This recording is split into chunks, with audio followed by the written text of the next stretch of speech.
coffee service. Guess combat pay wasn't enough, huh? The laughter rolled through the war room like thunder. 15 officers in dress blues finding humor in cruelty before the morning briefing had even started. Commander Ryan Locke leaned back in his chair at the head of the conference table, arms crossed, a smirk carved into his face as if he'd just delivered the punchline of the year.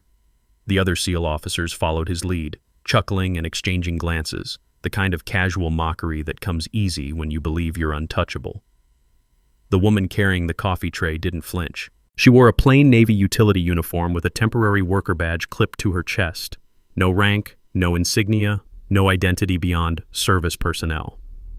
Her dark hair was pulled back in a tight bun, her posture straight but unremarkable, the kind of person you'd glance past in a hallway and forget within seconds.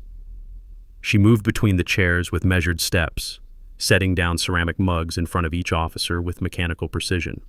But Master Chief Dennis Wade wasn't laughing. The 55-year-old SEAL veteran sat near the back of the room, his weathered face unreadable as he watched the woman approach his seat. Something about her movement pattern bothered him, not in a threatening way, but in a way that tickled the edges of recognition. When she placed the mug in front of him, he noticed her grip. 3 fingers supporting the base, thumb and index controlling the handle, weight distribution centered. That wasn't hospitality training. That was tactical carry discipline. She moved to the next officer without making eye contact, her breathing controlled and rhythmic. Wade counted silently. 4 seconds in, 4 seconds hold, 4 seconds out, combat breathing. The kind of respiratory pattern you drilled into muscle memory during high-stress training until it became as automatic as a heartbeat. His eyes narrowed slightly as she turned to refill the carafe at the side table, and that's when he saw it. A flash of scarred tissue on her right wrist as her sleeve pulled back during the pour. Not a kitchen burn, not an accident. The marking looked deliberate, controlled. The letter O and the number 7, raised and pale against tanned skin. Ryan's voice cut through Wade's observation. Maybe when you're done playing waitress, you can clean up after real operators. More laughter rippled around the table. The woman's jaw tightened for half a heartbeat, so brief that most wouldn't have caught it, then relaxed. She finished pouring and stepped back against the wall near the projector station, hands clasped behind her back in a rest position that looked almost military. Admiral Nathan Greer entered through the secure door at exactly 0800 hours. Every officer stood immediately, chairs scraping against the polished floor. The Admiral was 58, silver-haired, with the kind of presence that didn't need volume to command attention. He carried a sealed folder marked with red classification bands and set it down at the head of the table without ceremony. His eyes swept the room once, pausing imperceptibly on the woman by the wall, then settling on Ryan. "Seats, gentlemen." Greer's voice carried the flat authority of someone who'd spent 3 decades making decisions that didn't allow for second-guessing. The officers sat. The Admiral remained standing.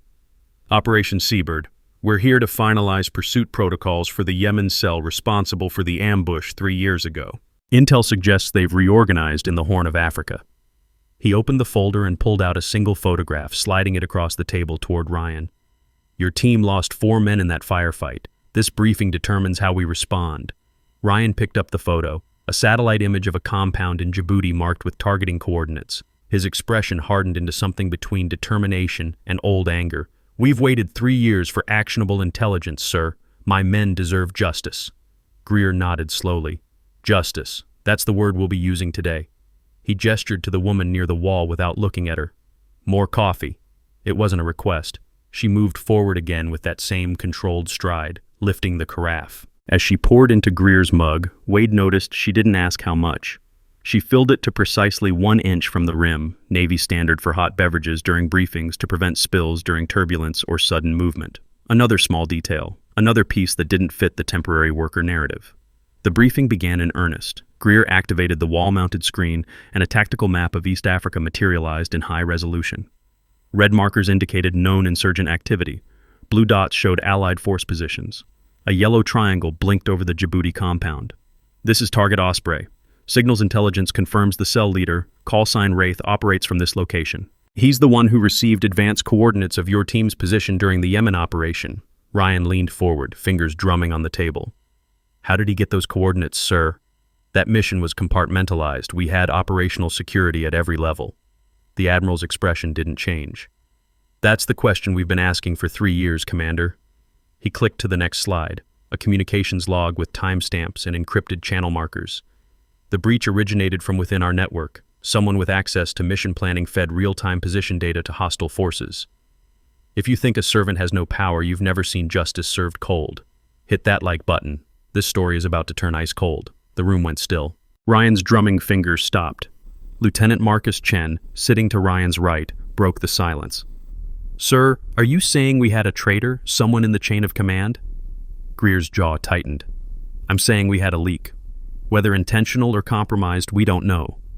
What we do know is that 4 men died because someone opened a secure channel 30 minutes before contact." He advanced to another slide, a personnel roster with several names redacted in black bars. This list represents everyone with access to those coordinates. Most have been cleared through exhaustive investigation. Ryan straightened in his chair, his voice taking on an edge. "Most?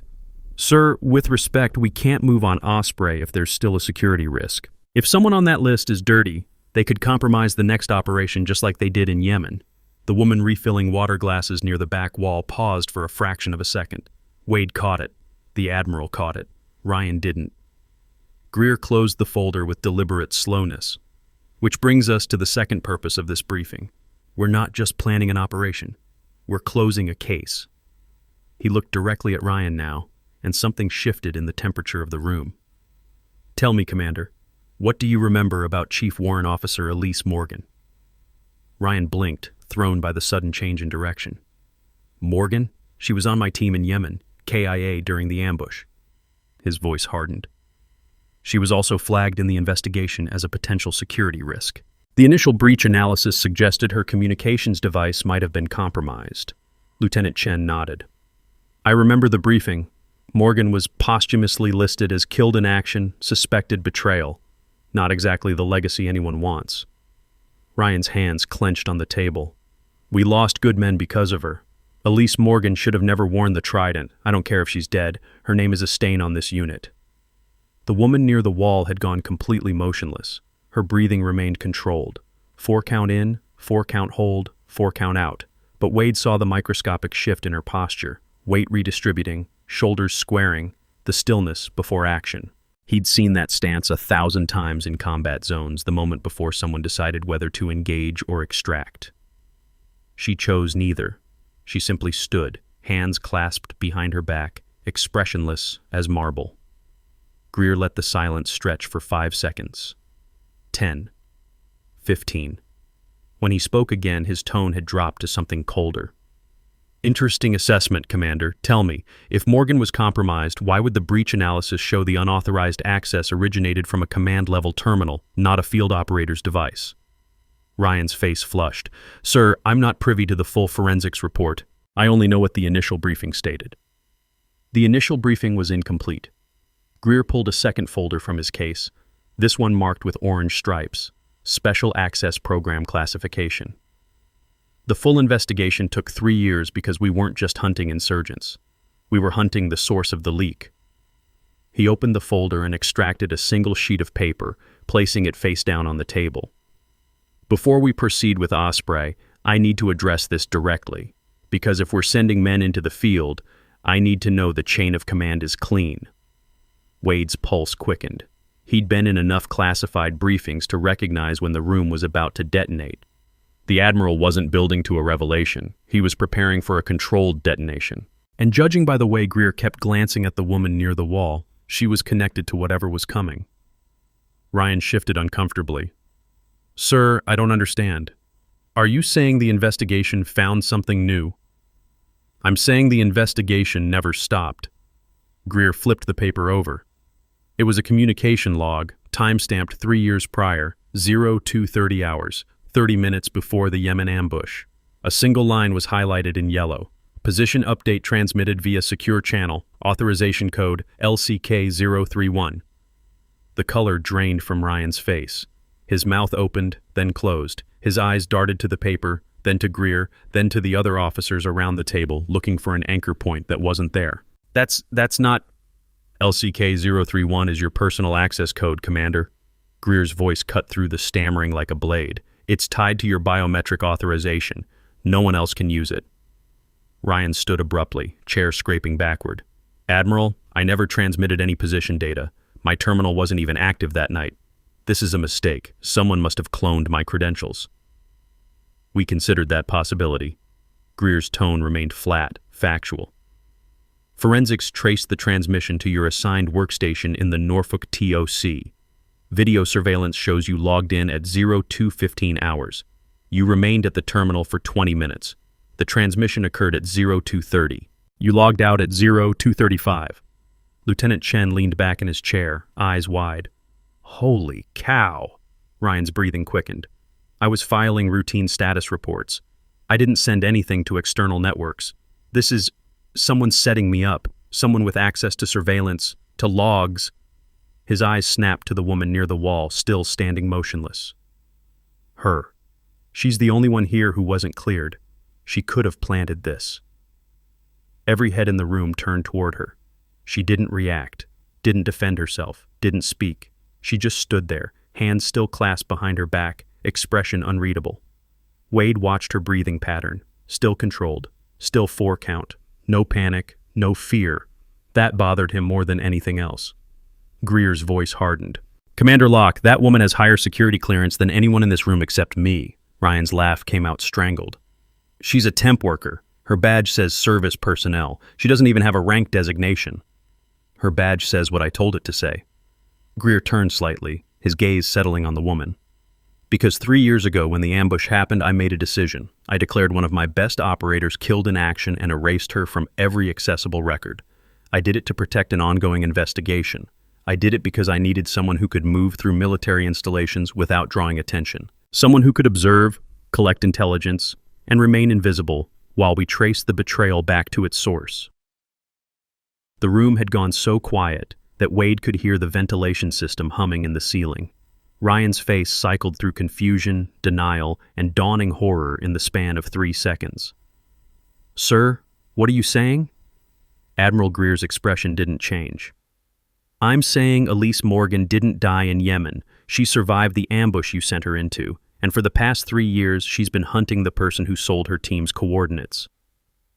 The woman near the wall moved for the first time since the briefing began. She stepped forward into the light pooling from the overhead fixtures, and Wade finally got a clear look at her face.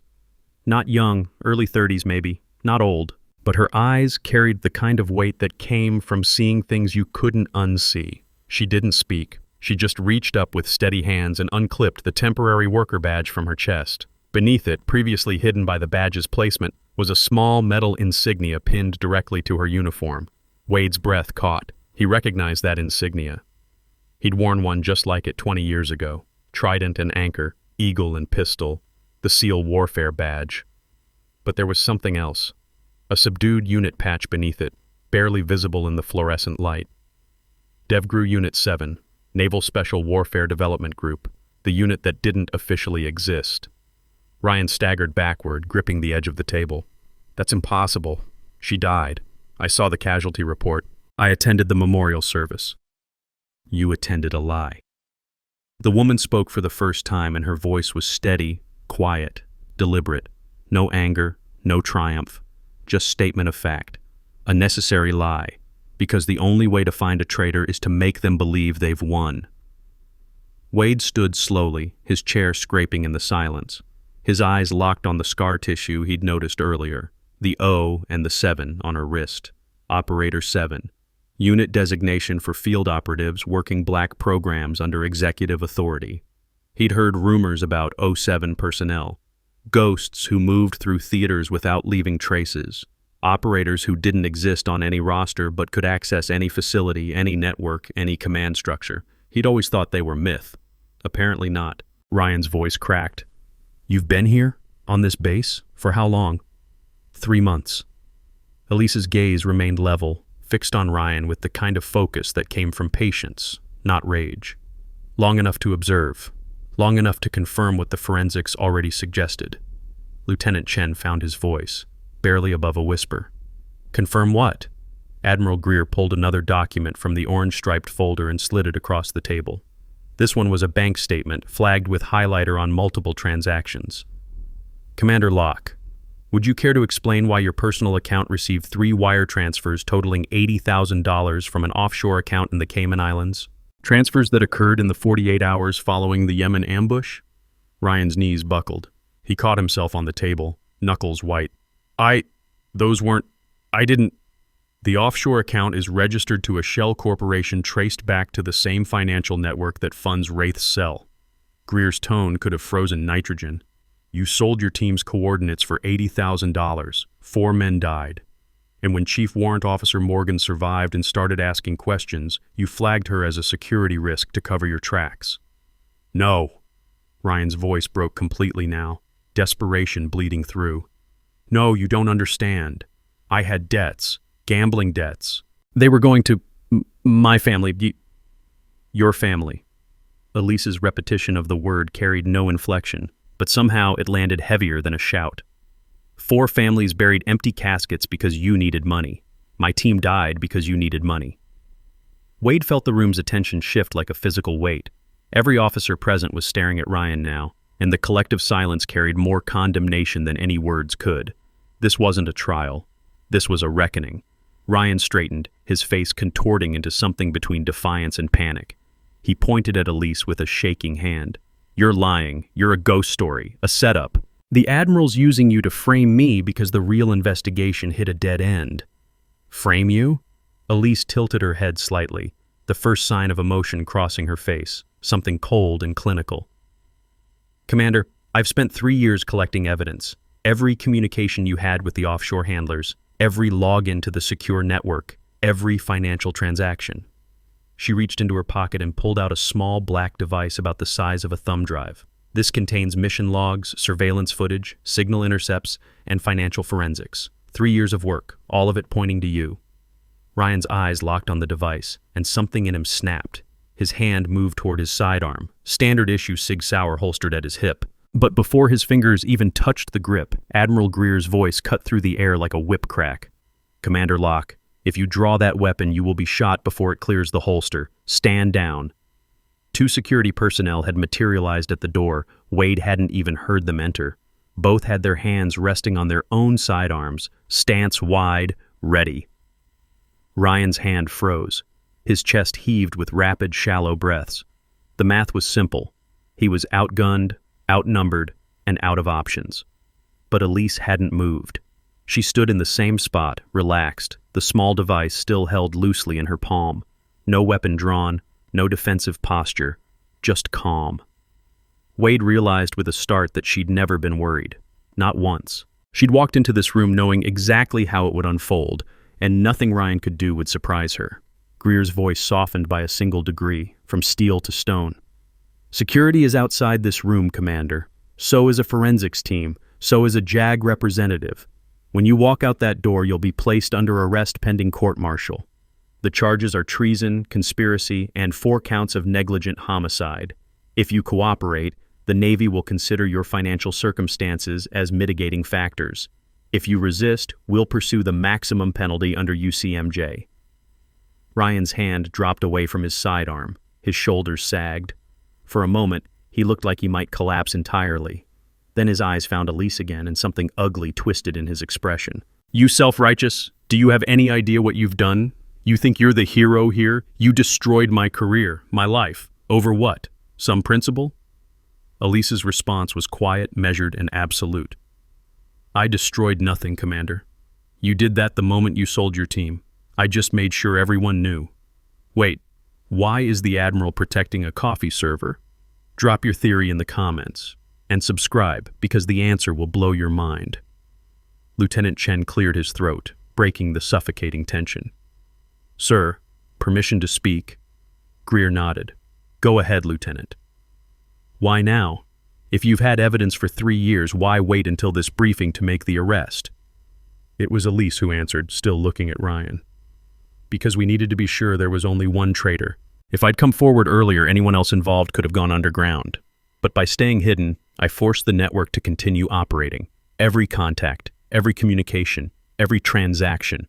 We mapped the entire chain. She finally looked away from Ryan, turning to address the room. Commander Locke acted alone.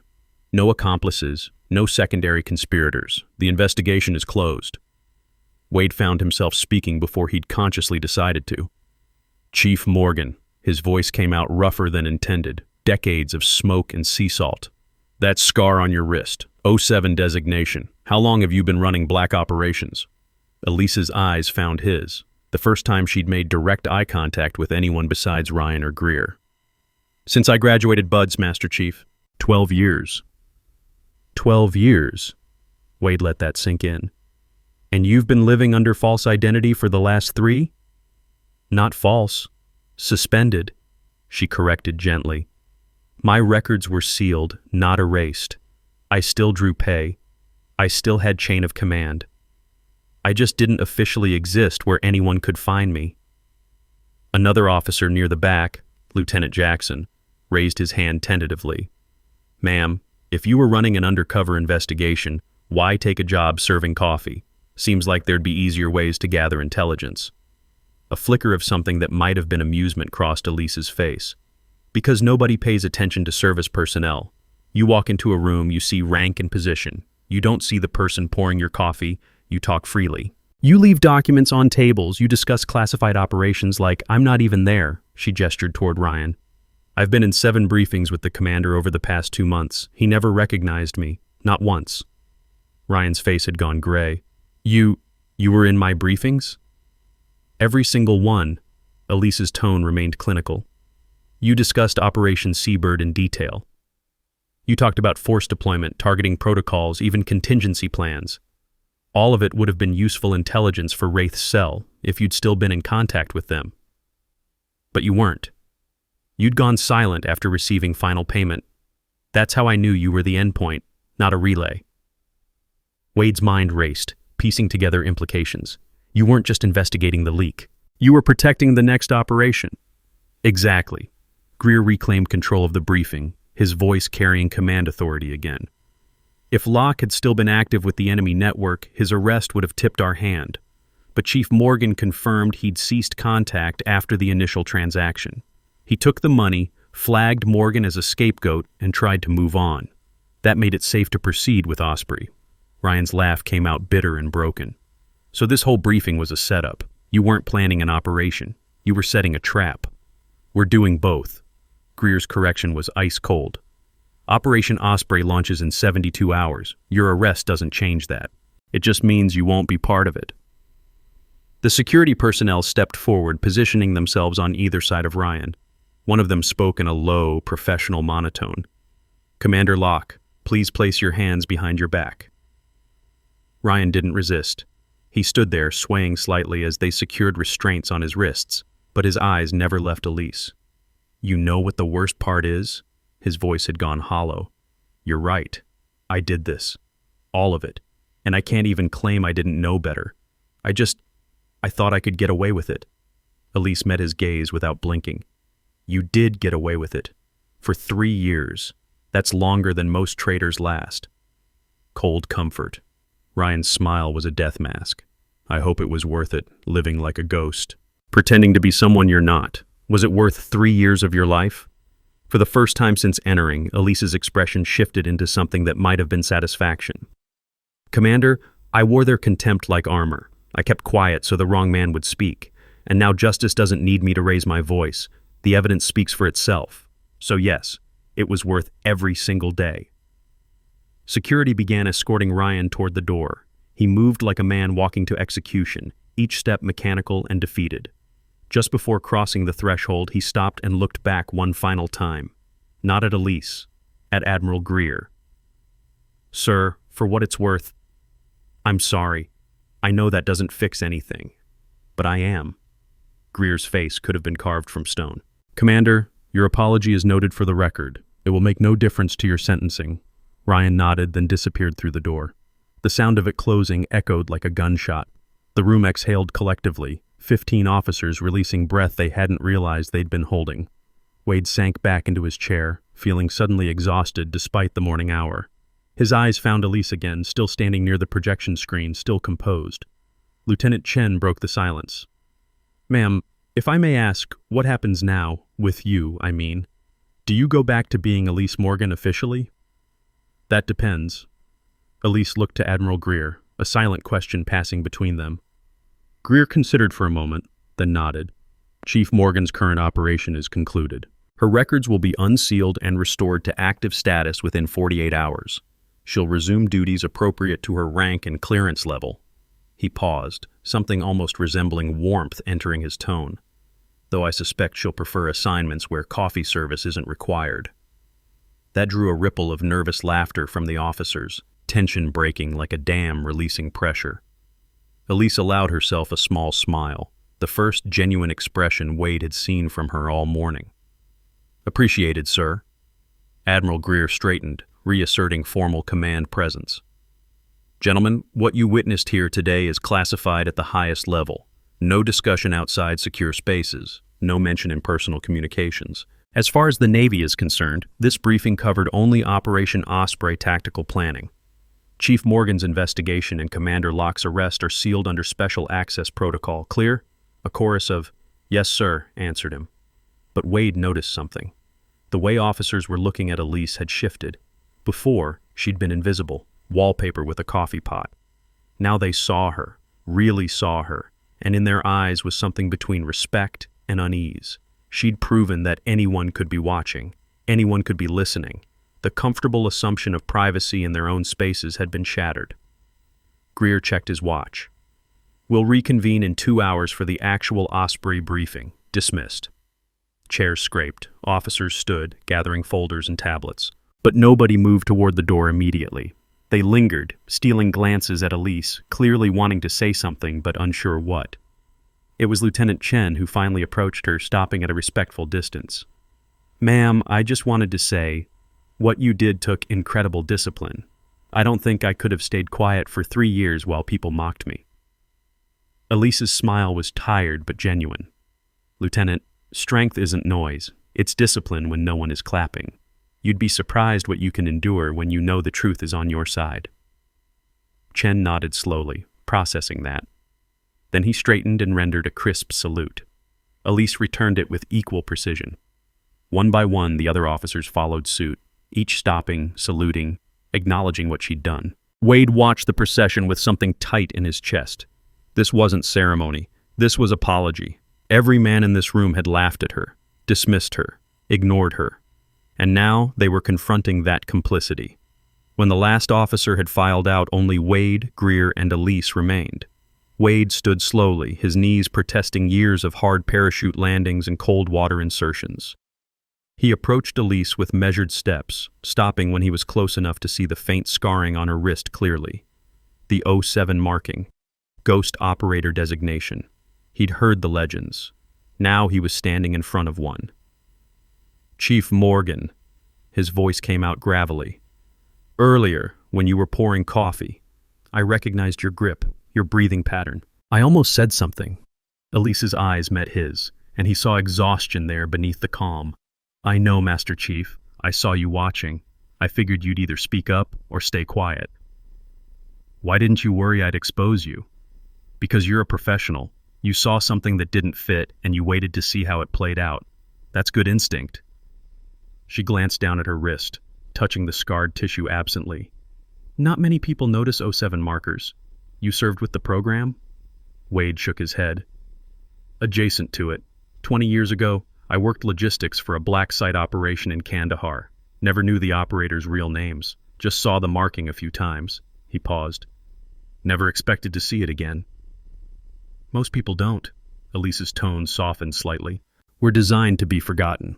Admiral Greer, who'd been organizing papers at the head of the table, looked up.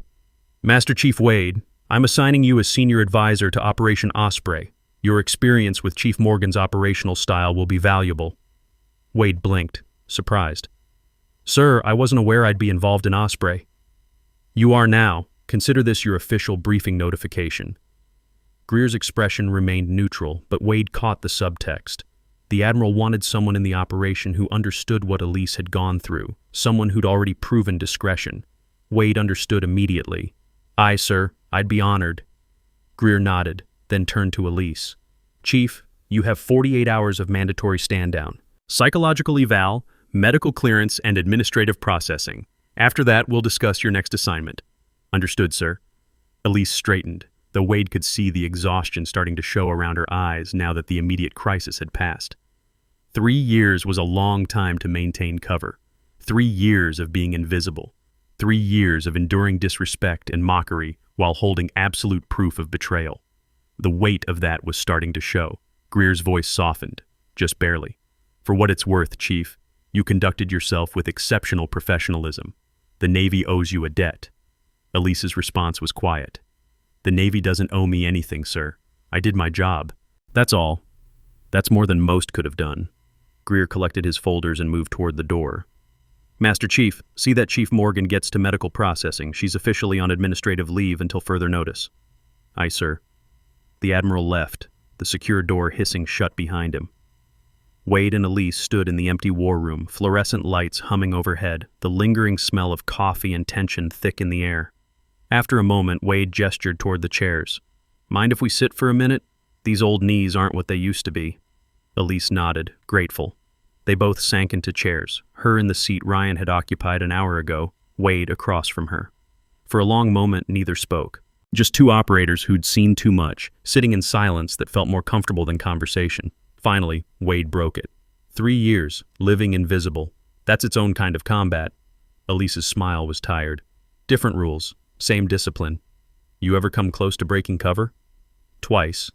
She leaned back, staring at the ceiling. Once when Commander Locke hosted a memorial service for the Yemen team. He gave this speech about honor and sacrifice. I had to stand in the back of the room holding a tray of glasses, listening to him eulogize men he'd killed. That was hard. Wade winced. And the second time? Last month. Lieutenant Chen's wife had a baby. He brought pictures into the briefing room. Everyone was congratulating him, passing around photos. And Ryan made this joke about how Chen better get used to sleepless nights because fatherhood was harder than buds. Elise's jaw tightened. One of the men who died in Yemen, Petty Officer Davis, his wife was pregnant when he deployed. I knew that. Ryan knew that. But he made the joke anyway, like Davis had never existed. And you kept quiet. I kept quiet. Elise's eyes refocused on Wade. Because exposing myself in that moment would have been about my anger, not about justice. And I couldn't let anger drive this. It had to be clean. It had to be airtight. Otherwise, Ryan could have claimed procedural errors, contaminated evidence, personal vendetta. I had to wait until the evidence was irrefutable. Wade nodded slowly. You gave up 3 years of your life to make sure 4 men got justice.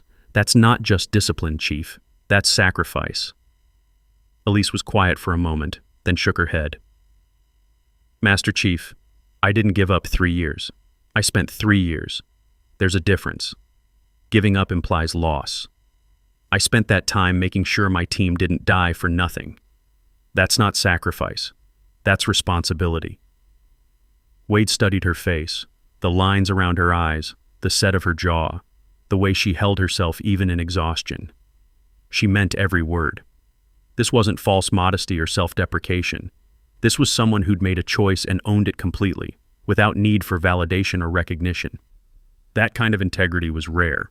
Wade had seen a lot of operators in his career. Most were good, some were great, a handful were legends.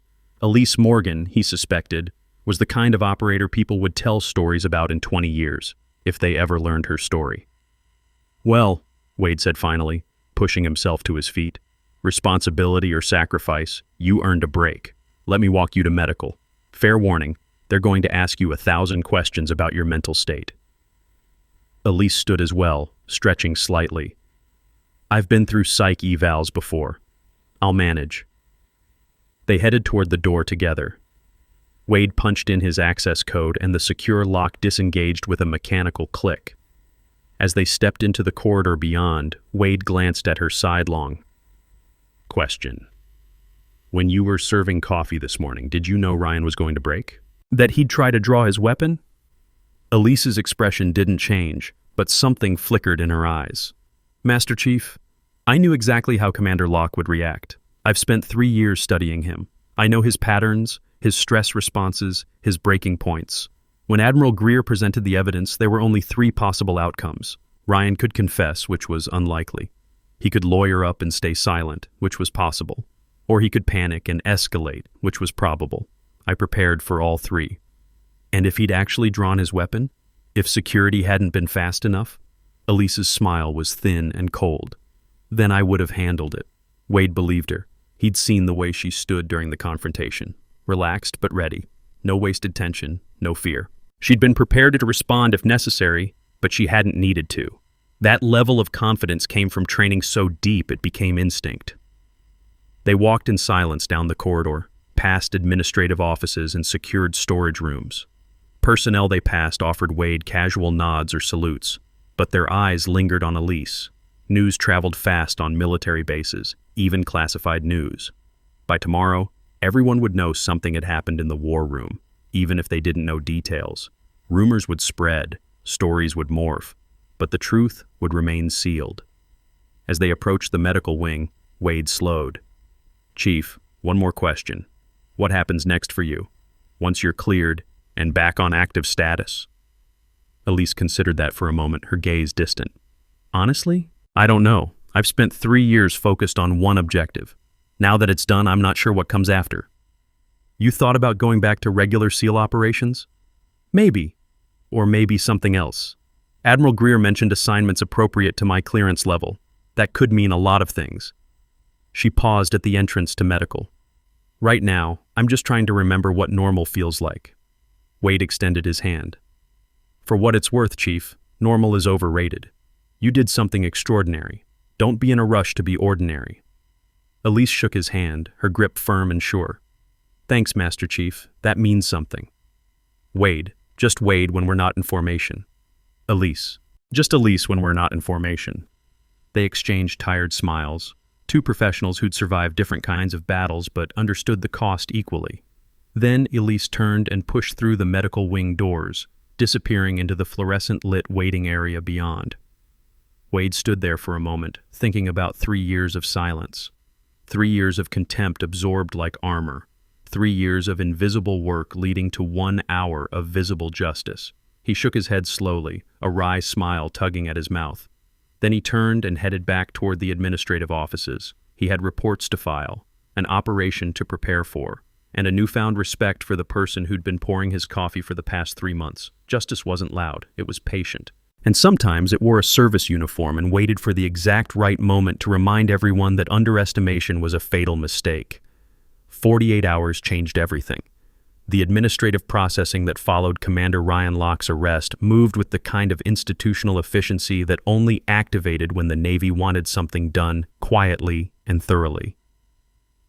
By the time Elise completed her psychological evaluation and medical clearance, 3 separate investigations had already been launched: Internal Affairs, Naval Criminal Investigative Service, and a Special Judge Advocate General Task Force assigned exclusively to treason cases. Ryan was being held in the brig at Naval Station Norfolk under 24-hour watch, stripped of his rank insignia and confined to a 6x8 cell with no windows. His arraignment was scheduled for Monday morning.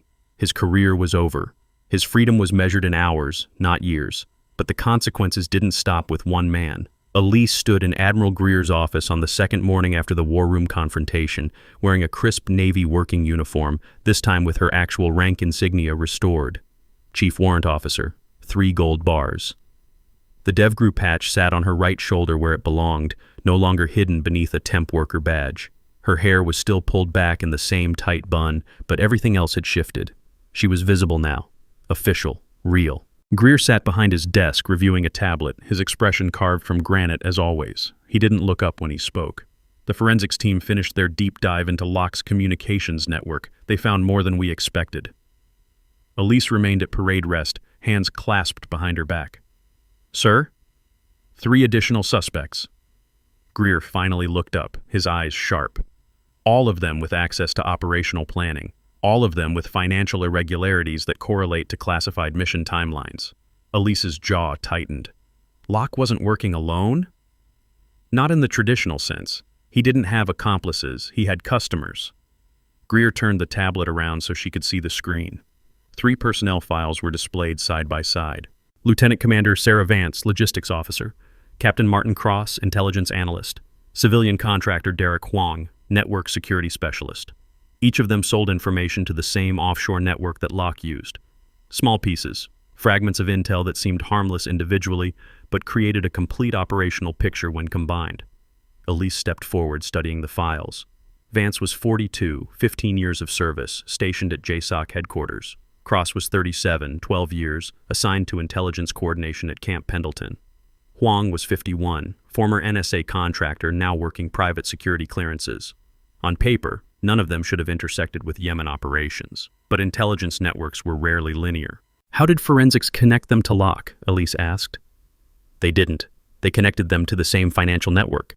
Your 3 years of mission logs included signals intercepts from the offshore accounts, transaction patterns, routing protocols, digital fingerprints. When forensics ran those patterns against the entire Navy database, these 3 names flagged for similar activity. Greer leaned back in his chair. Locke gave them coordinates. Vance provided supply chain information that revealed force deployment schedules. Cross leaked threat assessments that confirmed target priorities. Huang sold network access credentials that allowed hostile actors to monitor our communications. Elise felt ice forming in her chest. Sir, that's not just betrayal. That's systematic intelligence compromise. If they've been operating for 3 years, 7 years. Greer's interruption was flat. Cross started selling information 7 years ago. Vance joined the network 5 years ago. Huang came aboard 4 years ago. Locke was the newest member and the sloppiest. His transaction size was too large, too concentrated. That's what made him visible. The others were smarter, smaller payments, longer intervals, harder to trace. But we trace them now, because you stayed invisible long enough for the network to keep operating. Greer stood, moving to the window that overlooked the naval yard. Ships lined the dock, gray hulls gleaming in morning sunlight.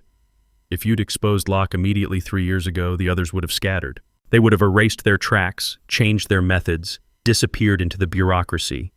But you waited. You collected evidence.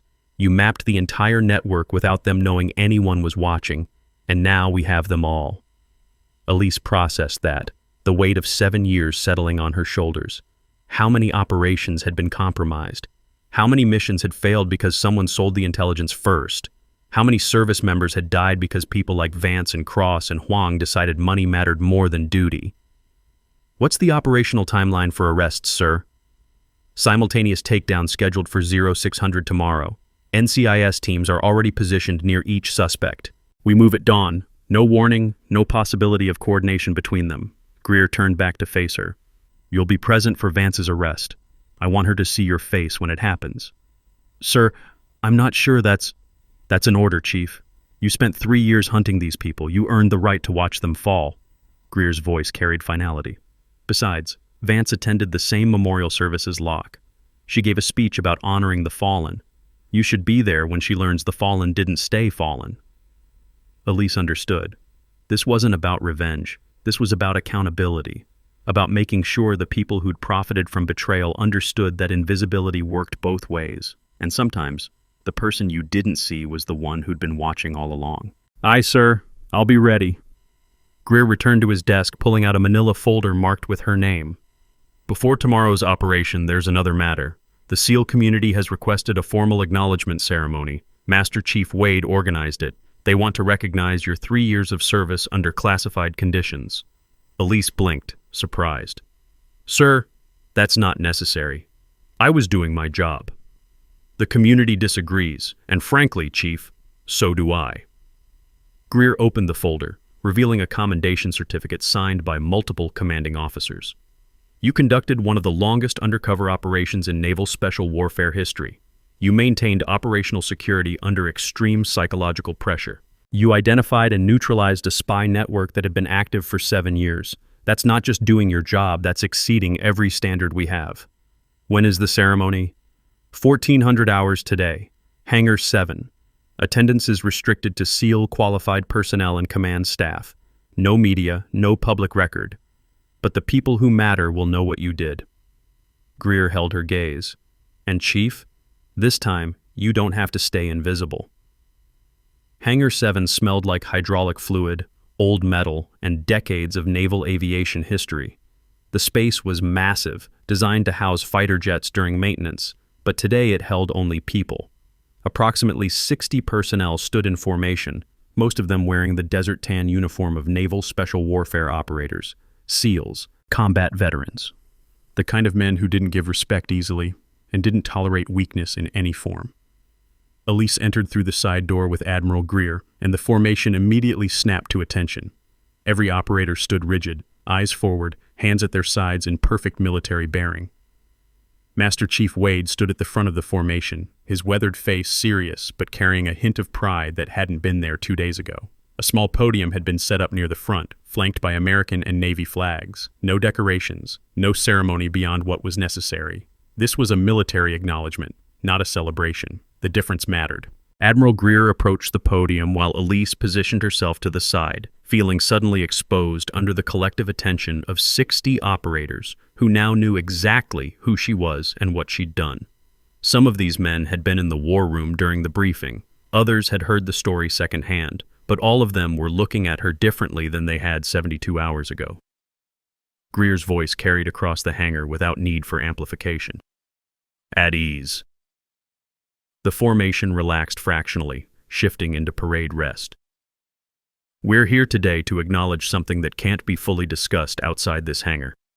3 years ago, following the Yemen ambush that killed 4 SEAL operators, I made a decision that violated conventional protocols. I declared one of my best operators killed in action when she was, in fact, alive. I did this to facilitate a classified investigation into the source of the intelligence breach that caused the ambush.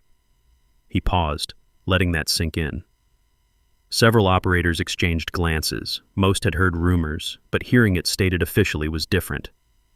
Chief Warrant Officer Elise Morgan spent the next 3 years operating under false identity within multiple military installations. She gathered intelligence, documented evidence, and ultimately identified not 1 but 4 individuals who sold classified information to hostile networks. Her work directly resulted in the arrest of Commander Ryan Locke and will result in 3 additional arrests within the next 24 hours. Wade's expression tightened at the mention of additional arrests. That information was clearly news to most of the formation. Murmurs rippled through the assembled operators before discipline reasserted and silence returned. Greer continued. Chief Morgan's operation required her to endure mockery, disrespect, and systematic dismissal while maintaining complete operational security. She did this without support, without recognition, and without the acknowledgement that typically sustains operators during difficult assignments. She did it because 4 men died, and she refused to let their deaths be meaningless. The Admiral's voice hardened. Some of you were in the war room when Commander Locke was arrested. Some of you laughed when he mocked her. Some of you ignored her completely. None of you knew you were standing in the presence of one of the most dedicated operators this community has ever produced. That's not a criticism. That's a testament to Chief Morgan's skill. She was invisible because she chose to be. And in being invisible, she accomplished what months of conventional investigation could not. Greer turned to face Elise directly. Chief Morgan, front and center. Elise stepped forward, moving to stand before the Admiral at parade rest. Greer held a small wooden case that he opened to reveal a medal, the Navy Cross, second only to the Medal of Honor in recognition of valor, but he didn't remove it immediately. Instead, he looked at her with something almost resembling warmth.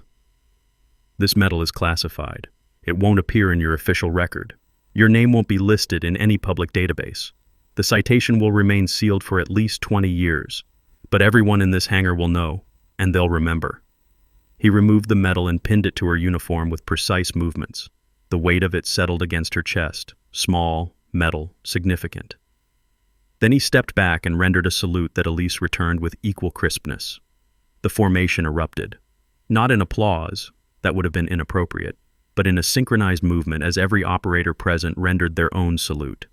60 men acknowledging one woman who'd done what most of them couldn't imagine doing. The silence was louder than any cheering could have been. This is what real justice looks like. Share this story, and hit that thanks button to support more content that honors those who serve in silence. Wade approached after the formation was dismissed, his craggy face split by a rare smile. Chief, that was long overdue. Elise touched the medal on her chest, still processing. I didn't do this for recognition, Master Chief. I know. That's why you earned it. Wade gestured toward the assembling crowd of operators who were clearly waiting to speak with her. Fair warning, you're about to get a lot of apologies. Most of these men feel pretty terrible about how they treated you over the past few months. They didn't know. That's what they'll say. But between you and me, some of them should have known better, should have looked closer, should have questioned why a temp worker had military muscle memory and combat breathing discipline. Wade's tone carried gentle reproach. You revealed our blindness, Chief, and that's uncomfortable, but necessary. Lieutenant Chen was the first to approach, his young face earnest and apologetic. Ma'am, I owe you an apology. I was in 3 briefings where you served coffee, and I never once considered that you might be more than you appeared. That's on me. Elise met his eyes steadily. Lieutenant, you weren't my enemy. Our blindness was. We're trained to identify external threats, not to question the people inside our own spaces. That's a systemic vulnerability, not a personal failure. Still, I should have been better. Then be better going forward. Question assumptions. Look closer. That's how we honor the lesson. She extended her hand, and Chen shook it with obvious relief that she wasn't holding a grudge. Others followed, a procession of operators offering handshakes, salutes, and quiet words of respect.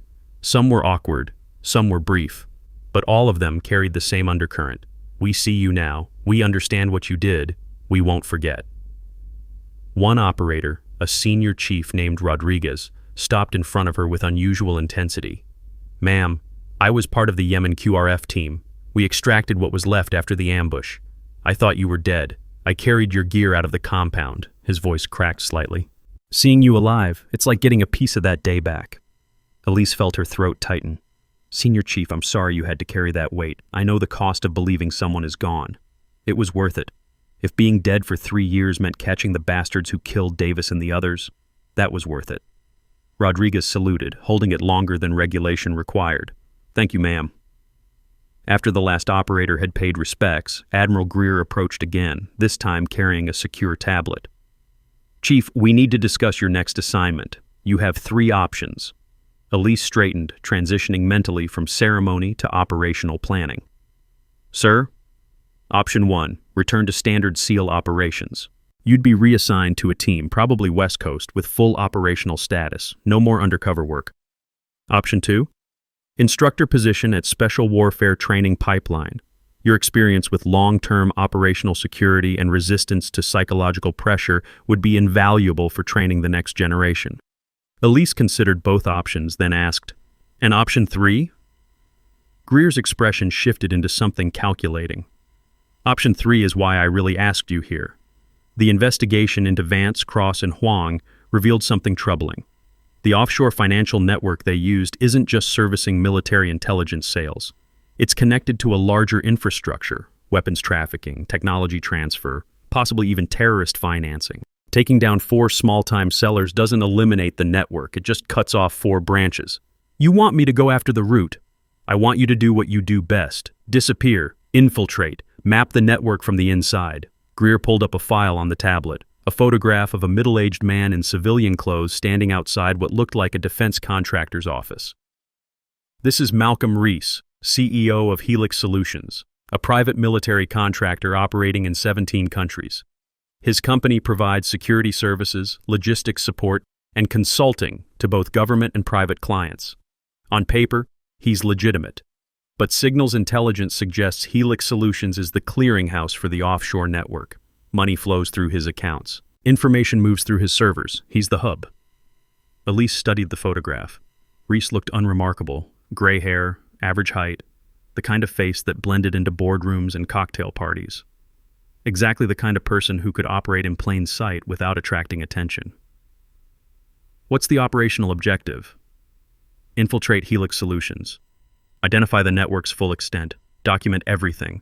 Then we dismantle it piece by piece. Greer's voice dropped. This isn't a 3-year operation, Chief. This could take 5, maybe longer. You'd be completely isolated. No contact with Naval Command except emergency extraction protocols. You'd live as someone else, work as someone else, become someone else.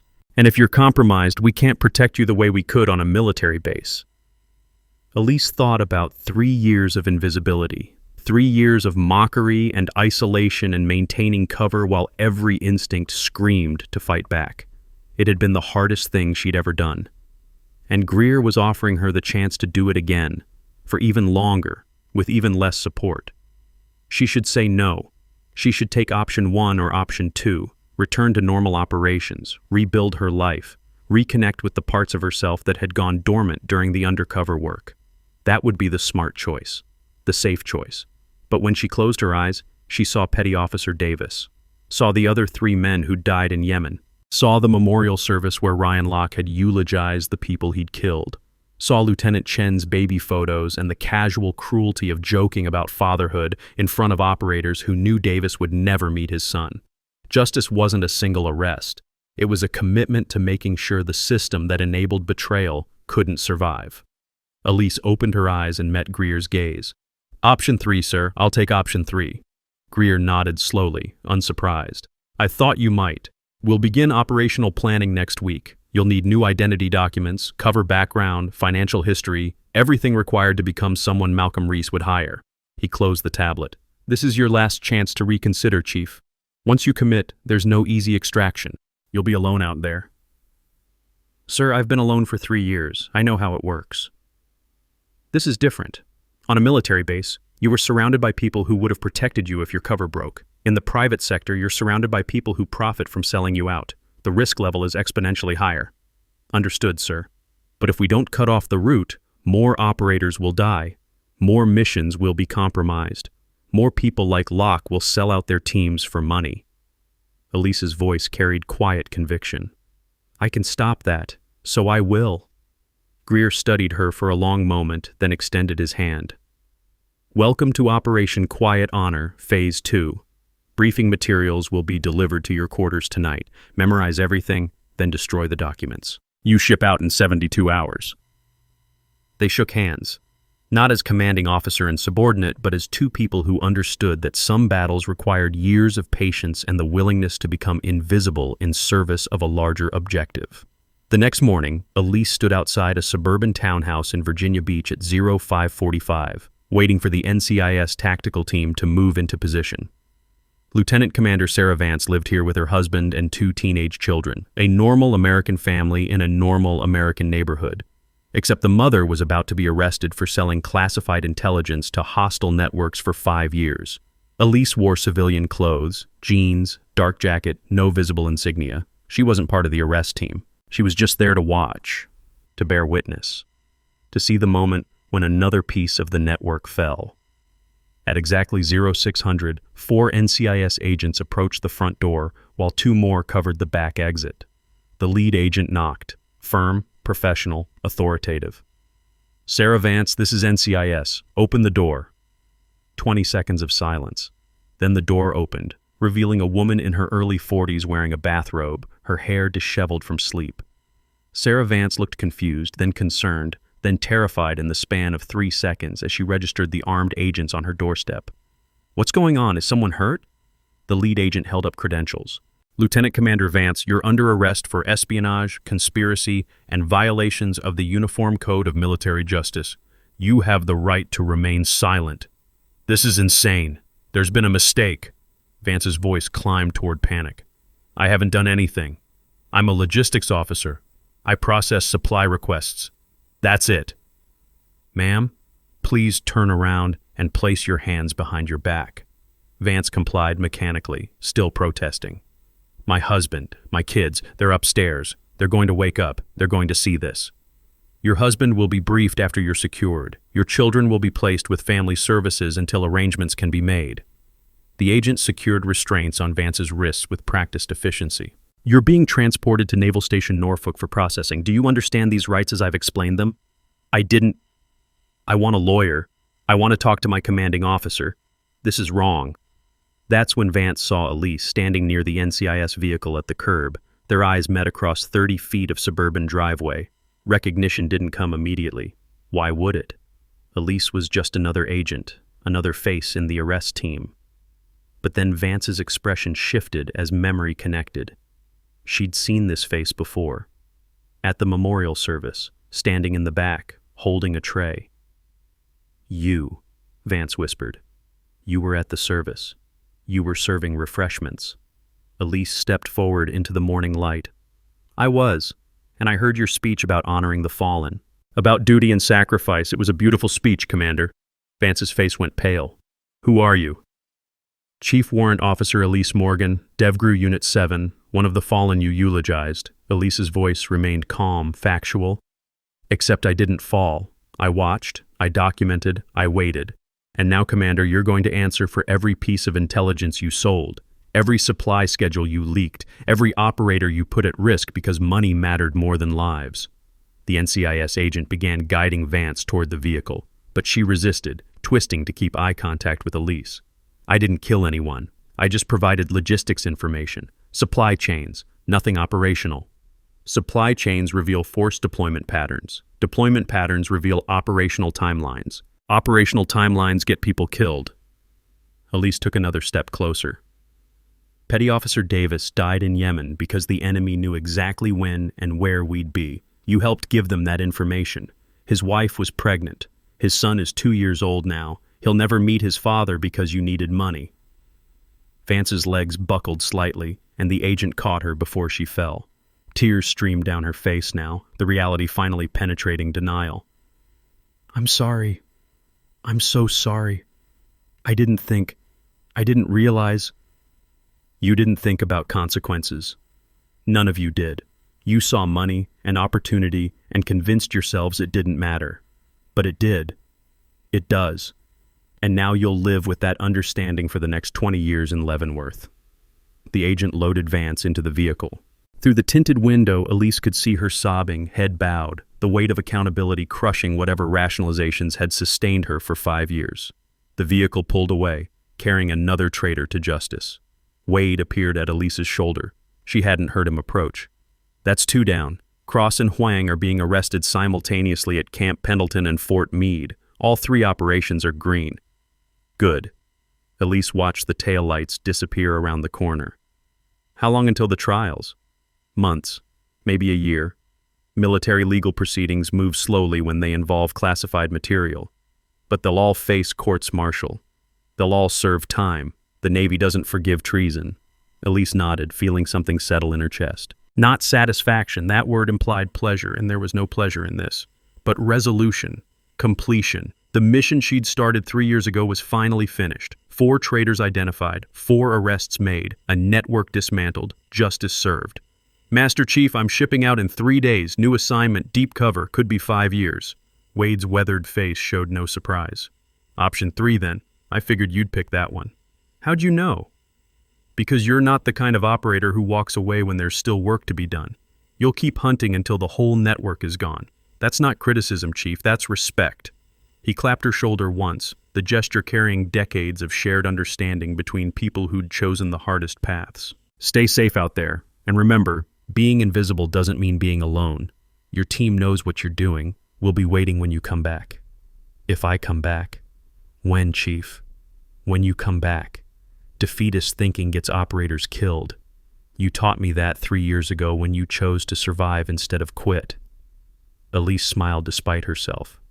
"I don't remember teaching you anything, Master Chief. You did it by example, invisibility, patience, discipline when no one was watching. Those are lessons this community needed to learn." Wade gestured toward the street where Vance's vehicle had disappeared. "Now we know what real dedication looks like. Now we understand that strength isn't noise. It's quiet competence sustained across years. You changed how we see things, Chief." "That's a legacy." They stood together in the early morning quiet, 2 operators who understood how precious loyalty was. The sun climbed higher, burning off coastal fog, illuminating a neighborhood that would gossip about the arrest for weeks without knowing the full story. Elise turned to leave, but Wade called after her. "Chief, one more thing." She looked back. "When Phase 2 is over, when you finally come back, don't forget how to be visible. We need operators like you present, not hidden." Elise nodded once and walked toward her vehicle. 3 more days before she disappeared again, this time into the private sector where the rules were different and the stakes were higher. But she wasn't afraid. She'd survived 3 years of invisibility and emerged stronger. She could do it again. 72 hours later, she stood in Admiral Greer's office one final time. Her hair was shoulder length now, dyed lighter. Her clothing was civilian professional, slacks and blazer. Her identification document sat on Greer's desk. Driver's license, passport, credit history, employment records, all of it fake, all of it perfect. "Your cover identity is Claire Sutton, former Army logistics officer, now freelance security consultant. Malcolm Reese actively recruits former military personnel. He'll reach out within 2 weeks." Greer slid the documents across the desk. Once you're inside, your objective is intelligence gathering only. No heroics. You document, report through secure channels, and wait for coordinated takedowns. Clear? Clear, sir. This operation requires patience on a scale that makes your last 3 years look like a weekend drill. You'll witness crimes you can't stop. You'll build relationships with targets you'll eventually help arrest. That psychological load is heavier than combat. Are you prepared? Elise thought about 3 years of serving coffee while hearing herself called a traitor. 3 years of watching Ryan Locke function normally while knowing he'd killed 4 men. Sir, I'm prepared. Greer studied her face, looking for cracks, for doubt. He found none. Finally, he stood and extended his hand. Good luck, Chief Morgan. And remember, no matter how deep you go, the Navy hasn't forgotten you. We'll be watching. We'll be ready. She shook his hand firmly. I know, sir. Thank you. Don't thank me. I'm sending you into hell. Just promise me you'll survive it. I survived Yemen. I survived 3 years undercover. I'll survive this. Her voice carried absolute conviction, because people like Davis deserve better than a system that tolerates traitors. She left the office, walked through Norfolk corridors one final time, and climbed into a civilian vehicle. Behind her, she left the Navy Cross in secure storage, classified, invisible, waiting. Ahead lay 5 years, maybe more, of infiltrating a network that profited from betrayal. As the vehicle carried her past the security checkpoint into civilian traffic, Elise felt something she hadn't felt in 3 years. Purpose without pretense. She wasn't hiding anymore, she was hunting. On the war room screen back at Norfolk, a classified file updated, Operation Quiet Honor, Phase 2 initiated. Below it, Malcolm Reese's photograph appeared, designated target principal. At the bottom, a single line, operator deployed, timeline 60 months, status active. Admiral Greer stood alone staring at that screen. 5 years, a lifetime of invisibility for one operator who'd already given 3. But if anyone could succeed, it was Elise Morgan. He touched the screen once, respect and farewell. Then he secured the room and walked out, leaving the display glowing in darkness. Somewhere in Virginia, Claire Sutton checked into a modest apartment and began memorizing her new life. And far away in Djibouti, hostile forces had no idea their intelligence network was being dismantled, one invisible operator at a time. Justice wasn't loud, it was patient, and the Navy's most patient operator had just gone hunting again. Every soldier carries a story that few ever hear. Listen with your heart. Thank you for staying and watching. Subscribe to MVB Story for more.